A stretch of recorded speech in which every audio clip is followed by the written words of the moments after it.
Hello, good afternoon. This is Myesha Marie coming to do our Bible reading today.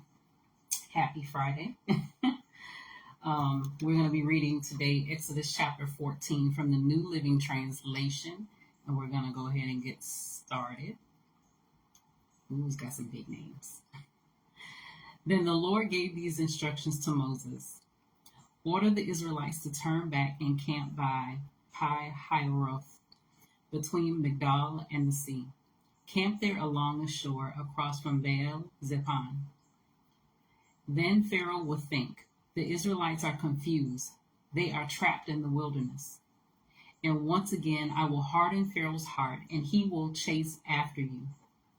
I have planned this in order to display my glory through Pharaoh and his whole army. After this, the Egyptians will know that I am the Lord. So the Israelites camped there as they were told. When word reached the king of Egypt that the Israelites had fled, Pharaoh and his officials changed their minds.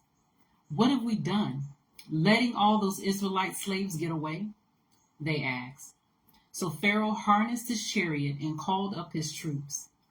He took with him 600 of Egypt's best chariots, along with the rest of the chariots of Egypt, each with its commander.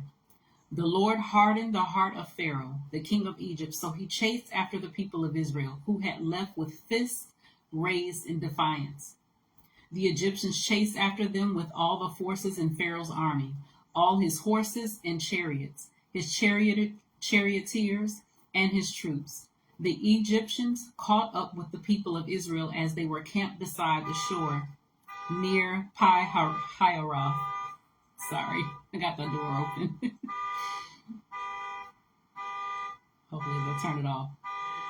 Across from Baal Zephon. As Pharaoh approached, the people of Israel looked up in panic when they saw the Egyptians overtaking them.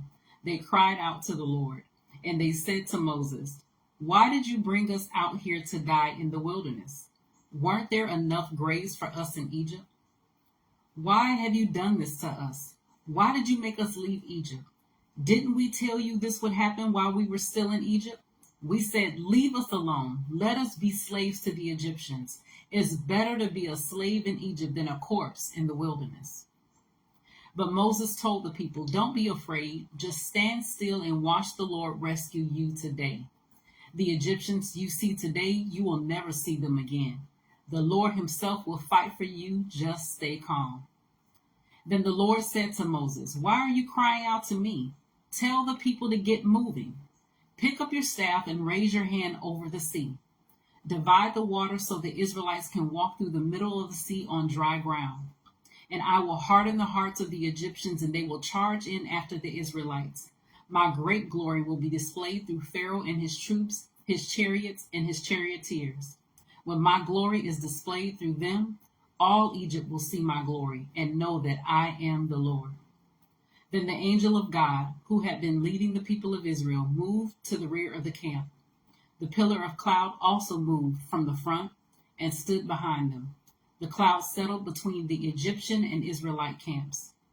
As darkness fell, the cloud turned to fire, lighting up the night. But the Egyptians and Israelites did not approach each other all night.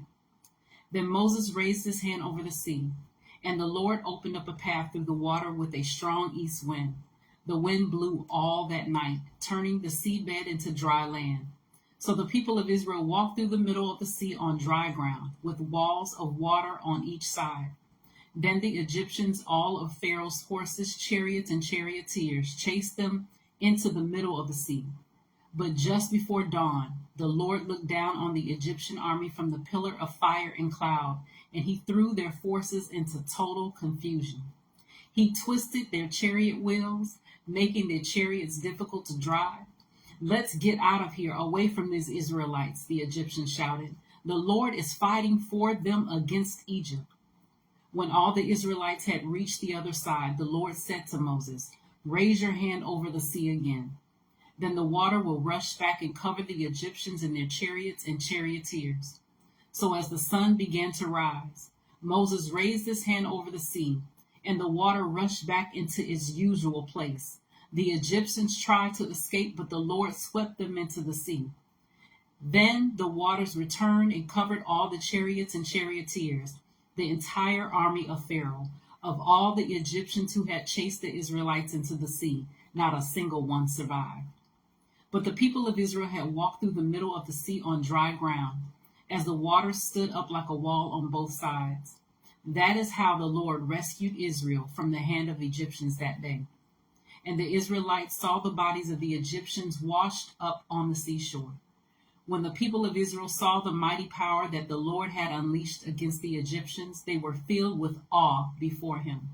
They put their faith in the Lord and in his servant Moses. So that was Exodus chapter 14 from the New Living Translation. I pray that the word was a blessing to those that hear it.